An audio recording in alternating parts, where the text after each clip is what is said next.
granja més petita del món. I us preguntareu,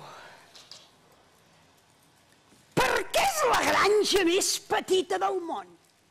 Doncs molt senzill, perquè en aquesta granja només tenim una vaca, 2 gallines, un gall, un conill,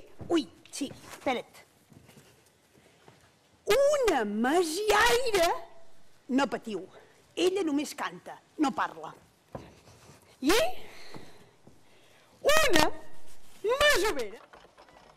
Va, desperteu-se, vinga, desperteu-se. Ui, molt bé, i tu que no et despertes? Va. Bon dia, Filomena! Feia dies que no la veia. A veure aquestes banyes, Filomena, oi, quines banyes més punxegudes que tens, eh? A veure aquests ulls, ui, quins ulls més rodons que tens, eh? Filomena, treu la llengua! Quina llengua més llarga que tens, eh? Fins i tot li miraré el forat del cul! Ui! Però si no té res! M'agrada el dolç, amb dolçor no em supera ningú. M'agrada el dolç, si em vols també en tinc per tu. Correria 100 quilòmetres a peu coix i esquivant bruixes, sense por i sense dubtes, per menjar-me unes maduixes. En Peret va esperar que la seva mare se n'anés a mercat.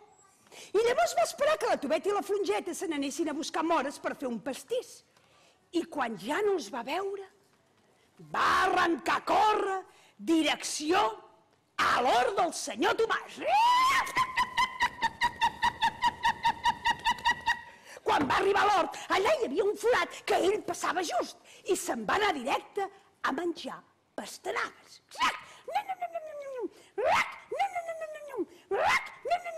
Fulles enciam. Pebrots. Tomates.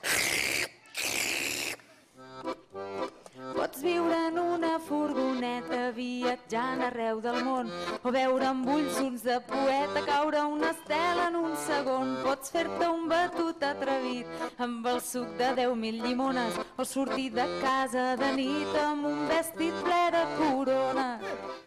Ara us ensenyaré a menjar com un gall. Mira,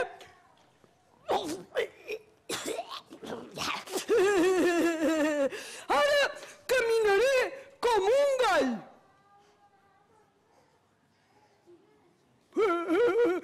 I ara cantaré com un gall.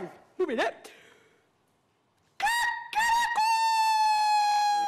Bona nit, Peret, bona nit. Cluca els ulls i tindràs un bon son.